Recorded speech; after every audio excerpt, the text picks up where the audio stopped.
This would have been the argument about 10 years ago, that people would say, water is water. How can one water be different from another? If water is cleaned of impurities, all water is same. This would have been the argument 10 years ago, but not anymore. Modern science is clearly saying that depending upon what the water has been in touch with, accordingly it behaves differently.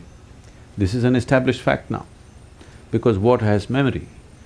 Now, when we say Ganga Jal, why it's been important is, it is flowing through certain lands, it is flowing through certain terrain, which has a certain impact.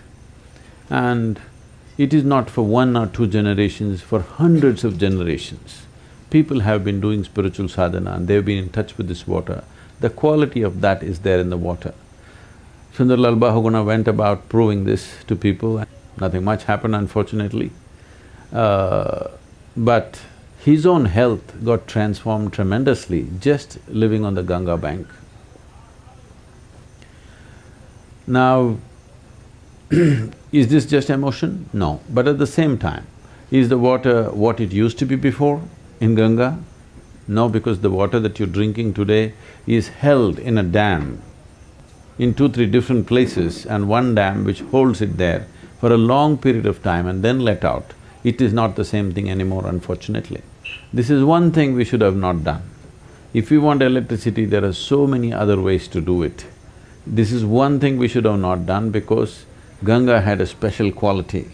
Now we put a dam across this in Himalayas, which is absolutely unnecessary, just for a little bit of electricity. Anyway, the amount of sediment that comes in Himalayas, all these dams will be filled with sediment in no time, believe me. In another 25 years, these dams will be useless unless some major dredging activity has to happen. And where will you put that? There'll be… none of the dams we have been able to dredge successfully.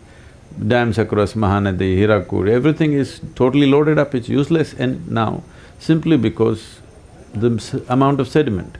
The amount of sediment that is coming in the Himalayan region is probably 25 times to 50 times higher than in a normal river, simply because of the terrain and the nature of the terrain. So, I think it was a sacrilege that we put a dam on Ganga for electricity. We could have generated it in so many different ways. Well, it is the necessity of the people on the plains we do it, but that one river, which is the consciousness of this country, we could have left it alone, but most of the water that's coming in Ganga river today flows through tunnels, it's going through turbines and then coming. So I cannot assure you that it's the same quality now, but still, whether you believe or you don't believe, if you touch the water, you will see it's very different.